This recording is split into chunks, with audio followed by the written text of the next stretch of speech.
Hey everybody, I'm Nick Young, the CEO of Desert Tech. We're making this video so that our customers know that they matter to us and that we acknowledge not just our successes, but the things that we need to improve on, and that we can give them the reassurance that we're diligently making those improvements.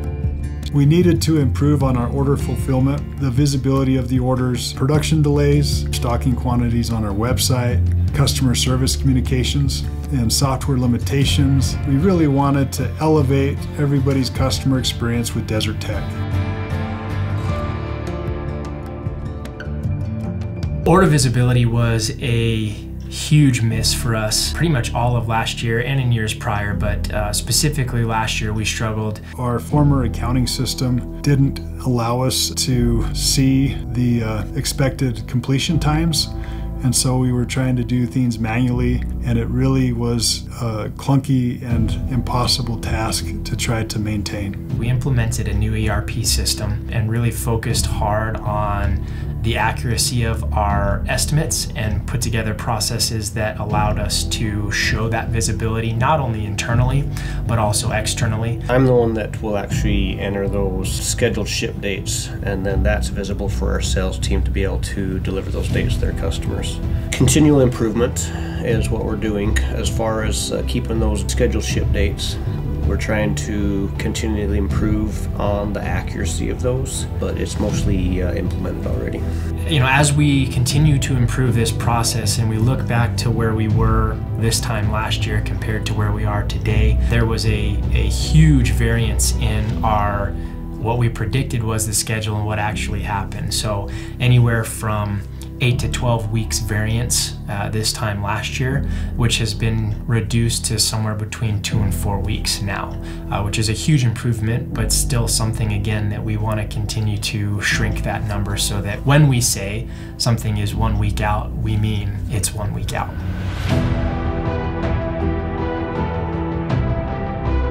Our former production software made it really difficult for us to manage the flow. Didn't provide the visibility and the reporting that we needed, or the scheduling features that we needed. A lot of the delays we previously had were in-house delays because of processes that weren't the best, and those processes improved, and then we watched our in-house parts improve. We watched the in-house part delays almost go away, and now the last year or so, then that's kind of shifted to supplier delays. Things started happening out in the world with the economy, with COVID. We started having a lot of supplier issues. So some of our parts come from outside suppliers, and we didn't have control over what they were doing or what their lead times were. And so we started seeing some of those suppliers' lead times jump dramatically. So some of the things we've done to mitigate the issues we've had with supply chain and inventory showing up on time is we've added buffers into our lead times. We've increased our lead times, and we've changed vendors and added suppliers to our supplier base. Some of the challenges we still will face will be material shortages. We're still facing those challenges. Sometimes we change the materials without sacrificing the integrity of the parts to get the parts on time. So we have a full engineering team that is looking into everything we can do to modify the parts without sacrificing any integrity to make sure we don't stock out of any inventory. So when we see a trend or a pattern of lead times changing, then we quickly adjust to that, and we adjust our lead times. But sometimes it might take 2 to 3 months for those things to catch up. And so what we do is we increase our lead time, we order earlier so that we can have inventory on the shelf. A typical part in our shop, then it takes anywhere from 4 to 8 weeks to make the actual part from raw stock. Previously, then some of the parts we would figure out at the very last step after coding, after 6 to 8 weeks, that we have a bad part. We can find the problem that first week during the machining process. Say the audit that we implemented, we'll discover that bad part during that machining process. That's 7 weeks sooner that we're finding a problem with the part. So we were kind of running blind in production, where we were seeing numbers in a delayed fashion. And so we wanted to find a data solution that would give us real-time information from production. And so we sought out a program, and the program that we found was Machine Metrics. And Machine Metrics gives us real-time information from the production department. We can see if a machine is running behind for that day or if it's ahead for that shift. And it tells us exactly where we're at. Now with this software, if there is a production stop, it sends a trigger to immediately notify the next person in the chain of command to address the issue and get that machine right back on to running. One of the challenges we still have is in our quality department. We have just recently hired a brand new quality manager. He comes with lots of knowledge and experience. He will be charged with reducing our inspection times and also innovating those inspection times. And so we'll be able to reduce the amount of time it takes to inspect our parts. I am Jotham Bullock. I am the production manager. Just make sure things are running efficient, and when something is down, helping the cell owners get things back on track and running good. We're focusing on 5S. We just did some training on 5S and Lean. It's based on a production system, the Toyota production system that they have made famous. We're trying to keep everything so our inventory internally is produced under 30 days, the same as purchasing and outside vendors getting their stuff done from them in less than 30 days. I noticed in the past, part of some of the inefficiencies was guys looking for tooling. So they would go spend 20 minutes looking for a tool. So we've gone through and made a list for every single area and now have tools at every single bench to eliminate that.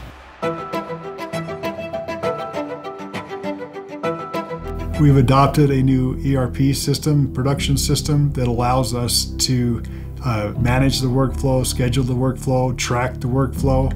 It's going to bridge that information into our new website that's in development now. Our current website has a lot of challenges in maintaining it. We started off with a very basic website that had a bunch of pretty information. It looked really nice. And then we wanted to operate a store out of the website, and so we'd add on that piece and we'd add on the next piece. It just grew to a place where we realized we need to get something that's not a bunch of add-ons, and I am the project manager for that website project. We expect that within about 4 to 6 months we will be able to launch that new website. Customers will be able to see their shopping history. The next thing is they can place their own orders. So it's going to be as modern as you can make it, catalog shopping online experience that the general customer is just expecting at this point. So the ultimate goal is to have our lead times updated regularly, and by regularly I mean like real-time updates of what these scheduled productions are, and have that visibility somewhere that can be shown across the company interdepartmentally, and that also correlates to customer orders and their visibility on our website. Still some things that we're having to tweak, but certainly it's a step in the right direction and something that we're looking to continually improve upon. Customer service was an area that we fell short on as well. There were a lot of things that were impacting our ability to get back to customers in a timely manner. One of those things was just the sheer volume of inquiries that we were getting. Another thing was the lack of visibility, and so the time that it took for us to get updated information was pretty long, and it was difficult to get back to somebody in a timely manner and provide them with accurate information. So as we've improved some of those other processes, it has enabled us to respond to those inquiries much quicker. We have also added additional sales staff to help with those inquiries or managing those inquiries. And then we've implemented a new CRM system which tracks communication across all of our sales reps, so that no matter who somebody is speaking with, we have the visibility to see what they have communicated with other reps in the past, and there's that seamless communication across all of our reps and across our departments with that as well.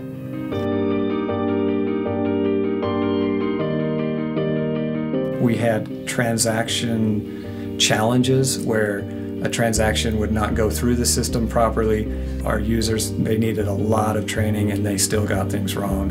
And this was something we really struggled with in our old system. We have our new system that we launched in 2021, and we've been on that system for about a year now, and it took a while getting through a lot of the kinks, but ultimately we are seeing that users are able to do things in a lot better way. A lot of the stuff that I've been doing for the past year has been building tools in Epicor so that people can use them to do their job. Me and Gary are actually working on getting policies and procedures in our package set up so that we can show these are the tools. And if you follow these tools, it will increase our throughput directly. There was a lot of stuff that we needed to do if we were going to make the progress we needed to make, and we just couldn't do it until our system upgraded. And ultimately, we needed to even change the way we did things, the way we thought about things. It's important for us to have a system that operates at a high standard of excellence.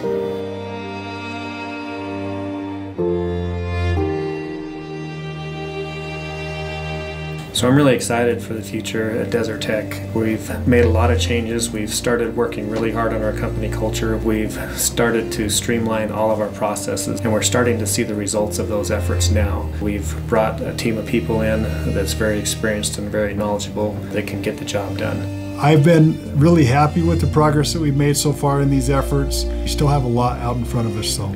We wanted to shed light on what's happening here at Desert Tech. At the end of the day, we're gun people. We love firearms, believe in the Second Amendment, we support the Second Amendment.